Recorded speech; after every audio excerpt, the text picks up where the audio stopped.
Matamgi Manipuri Wari channel asibu tabiriba khoi pumnamakbu taramnok jeri ngasi sum hausagom Eshang Karaba Thamoi tarit suba tangkak amok buduna lakjeri mayam punna taminarasi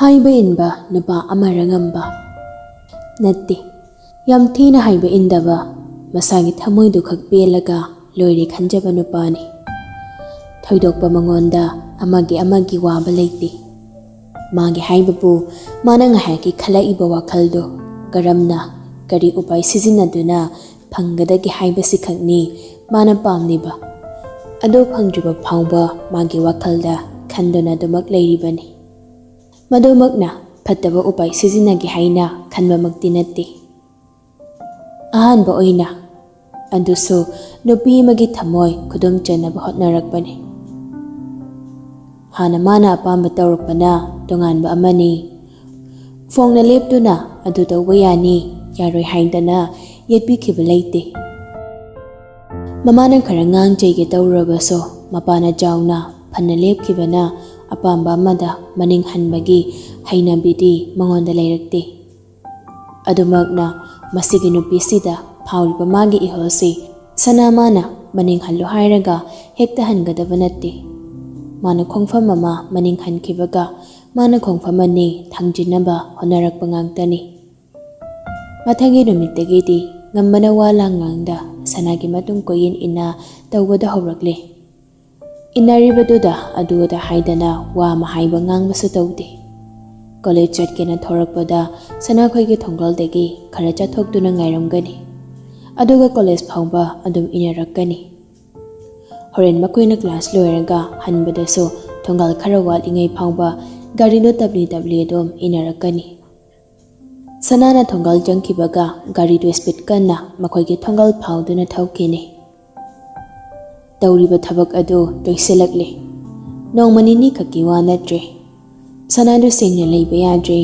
ansenaduna haibada gangna bayaba mi so oidabana ma kamain tawni tawfam ma khangdre madanate mamanabi ani dusu tawfam lakfam ma khangdrabani singthadu ngarangdagi masangamti haidana college langtabani leina makhoi ani khak adum lakbani ngarangdagi ngasidi leina so thongalda mungaidana sanagi yumna jangnakle sanagi thongalda leina na jangkhibado nongmagi soidanaba mathau tawriba ngambana uhawri ngasidi college alagumse singthadu khara kana ngamjaba male masada moidoina jatlurasi sanana hairakpani adubudi yaibo aidi gari supurakte college adom chatui boiningdana moidudi gari sumanung yauna changhoya damne phanayam su changmani kamain tawne akoi tam chawda thenana seduidi horen halakpada lobala halaga nangsu tumle hawra aina dam chawga hankinaba hoi yaye duide ani do yana duna thabak jotnaba haidana loisallimba yuhengi manakta changlakle machana changlakpa obada yuhena hanglakle kadawra thamcho singthadu masangamdi hai aduna moi fawda thenbiramon haigitawne kayoina ngamdrino ne fever dagi vomit tawboira mali lohirabanoide thom ai thorage hoi ani do thoraktuna sumangda mabung thorakpa ngaiduna le sanado khangning ning singlakduna leina ding duna hanglakle ngai kholeina ama kokchak do lehawbra ngasi sa lehawbanida odobo kamain tawduno walangam ta haida ngangda khai mana nang matung ina raise phanem de koisale eba adoga yaifaduna kamain tawkhrage nahangi du dai tumina dum leikraba aidi mase tumin leikidong handina khallini kodai de leiru kanuda aduma so ngawbani number sensindana call adum tawre ai namthek paidabani loina ma block thamjinkhre block list my number do amta chandrabani ai pel haisen asengba karino gyam menam ta de penai pel asengba ngangnari ngai yu hendu thorakli gari du thaudokduna ani do ga loina na gari du thaudorakli sana khoi thorakpa ngai duna lehongba ngambadu urakli somda ngambaso thangal dudagi thorakpa hui phawba mista honba natti Nupi aniduna car manungduda donglaka college ki maikei yon onana chatkibaduda gari do fat start tawre. Nakanda leptuna leiramba bredenso fat chongkhatuna donglakli aduga tahata hanglakli. Kain chakraba. Chakri. Ase haiduna gari do thauduna thaukhriba car dogi matung inarakli. Tidem road oibagi gari do amani khak chenma natamnina yohena chinaningai maramdi amta leitre. Adubu nupi anidudi mihun thauna ma ichen chenkhatle. Gari ko makhangkragadi haidana pakhatpana masado leidafam ama he khangdrabani. Singthagi yum yawraduna get manakduda gari du khamle. Ngasai ri chana makai kaino kitalaibi ki se haidana hainabani. Adubu aniduna inarakpaduda gari khamo haiba ngamdana gari supudana gari dagi kumtharakle. Yahena purse lawthokduna chamanga chapi ama piraduna hairakle. Anaba hangbalanga kaimpudana changagi hairiro. Sina kai kaino ama yengaga leifikho. Phajana lehawrko adudi aisu chalage. Hoi tamcho. Ado tamcho harin ngahak leraka lawba lakpiyu. Pung ama dwagiduda lakpa yadaw natro. Adwaidai thaba ama chatkadaba le. Aduda noi lawrammage. Hoi. Yohen su gari do mamai kaklaga thauduna chatkre. Nupi ani do so get do hangduna manunglomda changkre. Ngasai yengliba ngambana tablapna sugatuna hairakli. Asinu pasini. Ngahanong mamaso mayumna thinkrisi. Koina boy chalo singbai. Bradena maningda tongna ngambagi lophamda kupangna selangna thanduna hairakli. Yari nakok tu chakla nuko. Mayumdai maga koina banupaduna gari da hapa thaudurani he.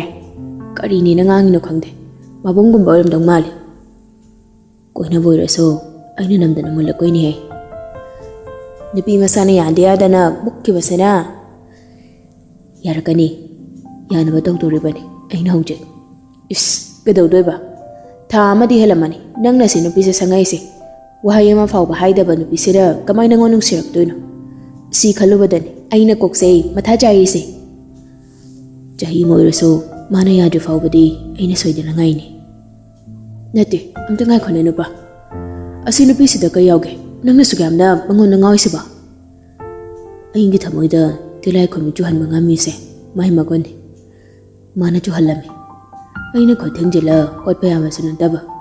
Aina sugamna wana khangise lemna di toy haisene. Sauningdrona mana kem haraktaba se. Nungsibadum hangalini magon leimandana. Patya silamadi ai kashu bit leiraroi. Punsida phangaroidaba mahawama manangana pidini. Gan gata de da tawrishi. Konjal penalau khalakli bradendo. Ngamba sunak fetawi magi tongan ba wakhal amada. Bradena mo wadu makhatarakli. Asomda nei mana ayu adre. Interrogation tawgadawgi. Akhoi mayok shaleba. Yumda laide nangi. Noida laide nangi. Bapan thoklaga nangi kokchapa bu senaba. Mathase noidi khangdeda. Aidi aroibida sare heibo. Adongai khone. Nangna kai kido sigi wari se ima hoida tamthoktrisiba. Ija cho ine ibunga. Tina badalemde sigi wari sida. Nupi na yabiraktabai nupi gi thongalda security taba chatli kaina kamai hairdoino. Ima gi sakta aduga masai sida thidara kadaba refto aya jare aisen. Nangna si ek confirm tardine. Aidang han haido daban.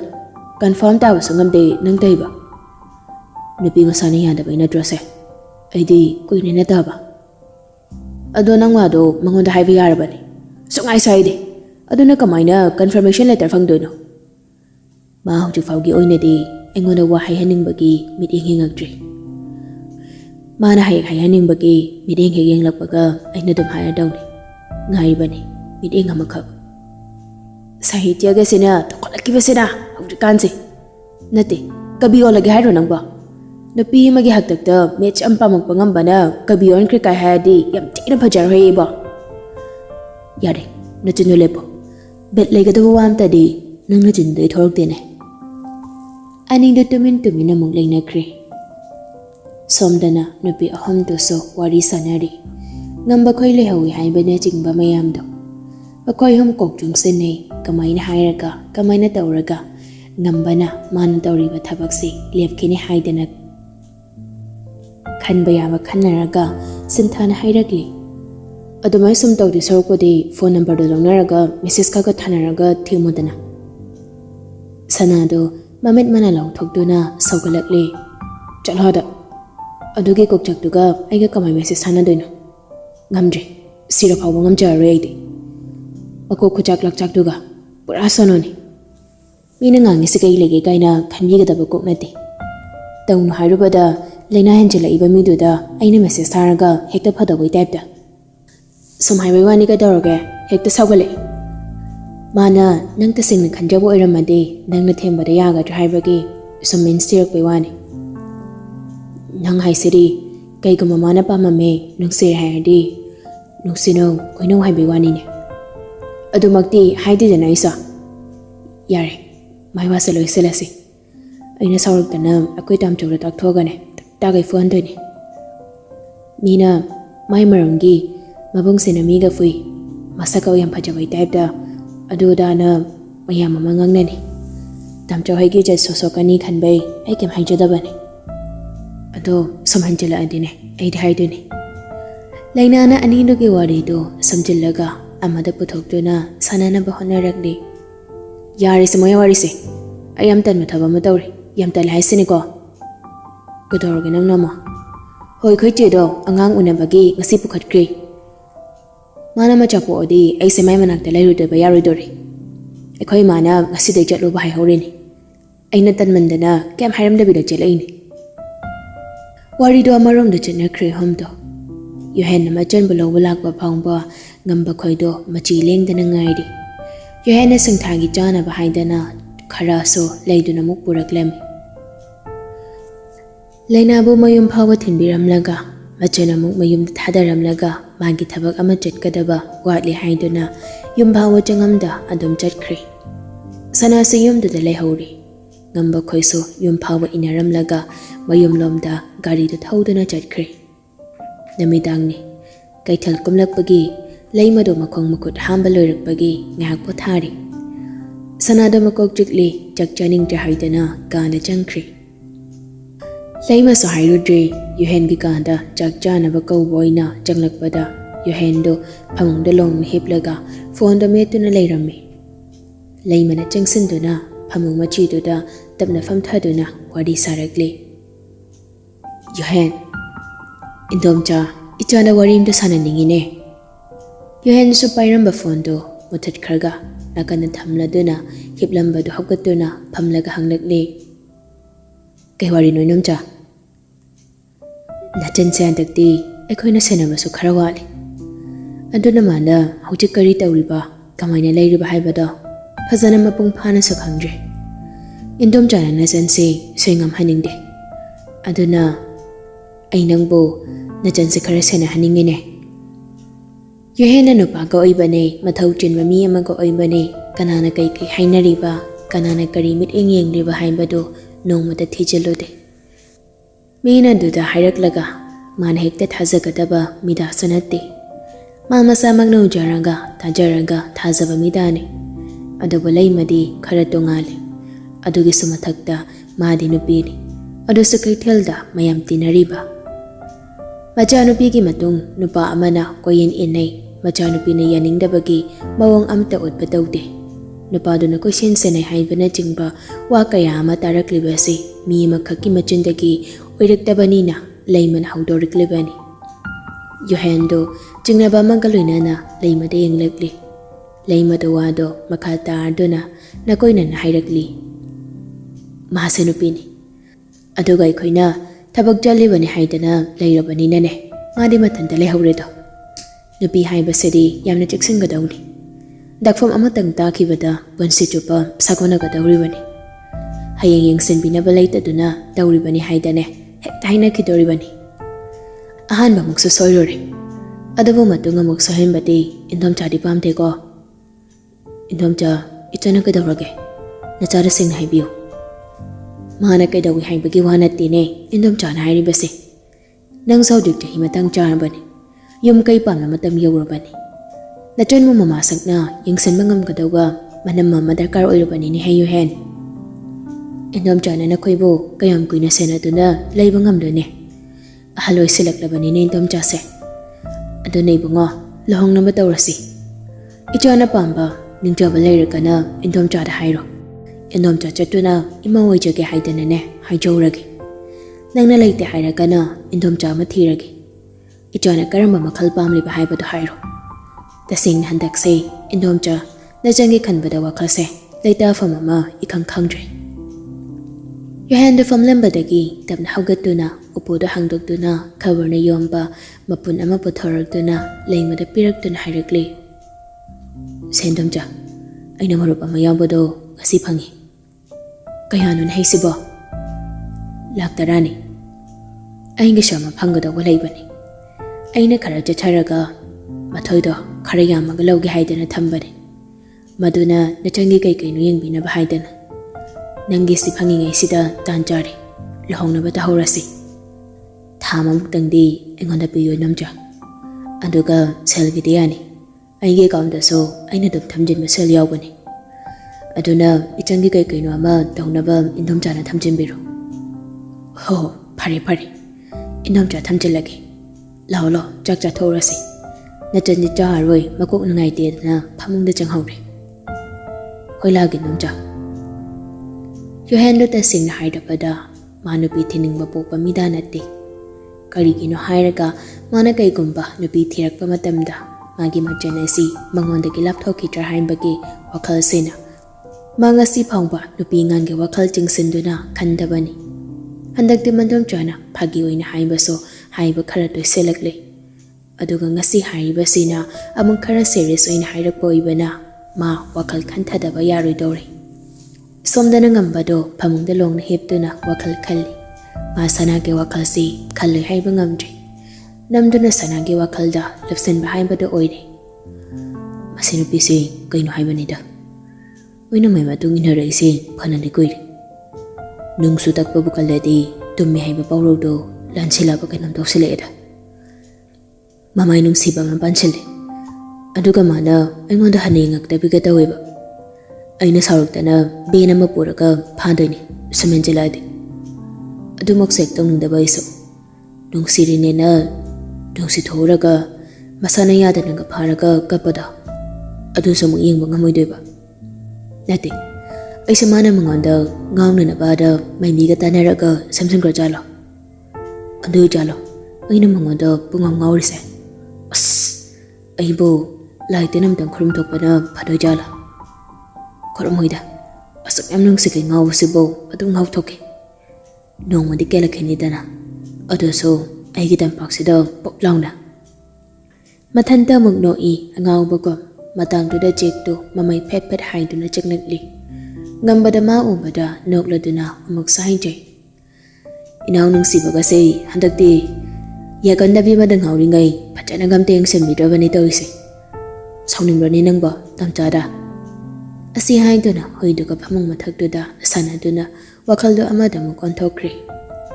Somdana linthoina mapuroibada isaw aribi pukhatuna tawrakli ngasidi. Nati makhoi pabung isibo nachase sumaina som thadoge haribraba. Tha henchile nachana sumaina tawkhala isi. Mapa moina wahayama phangba nachase da haidaba sibu karino. Nateda nachase na heng phatanung da thokraso makhoi pabung kaisu haidana hojik lairi sumaida adom laibiba yadori brahaiwane. Manin thawa sade magi nupi na hairibado. Phamangduda makhong sang tinthoaga masaduna monduda ngakladuna phamboy hipoi tawduna phonduda karino ama kanne yengle. Matawduda lenthoidi prok prok hek chak haibadu yaure. Leplambadagi changsinduna maningi khuttagi phondu phat mulanga phamtharaga amuk sa hairakli. Aina nga saidagi haijariba mayamse kamta thawoi bidrisbu kaigino mai babo. Nati ngambasibu makhoi pabungi chaga natrabra. Aina gyan tadringai makhoi pabungna hospital da onthongna bikibra. Manido handakti nokthorakli. Tangna nokpa minokni lenthoido hena sagatuna hairakli. Sum karim narisibu kari hairina moi babo. Aina haijarise phaginati. Nachanu pesam tangang chaibiu haijabani. Akoina ngangsakpam talaudre. Bredenga makoini papadana nong hek nganbadagi chatpaduna ne numitaraga hanjile. Walang samta ngangnaba sangnaba so yade.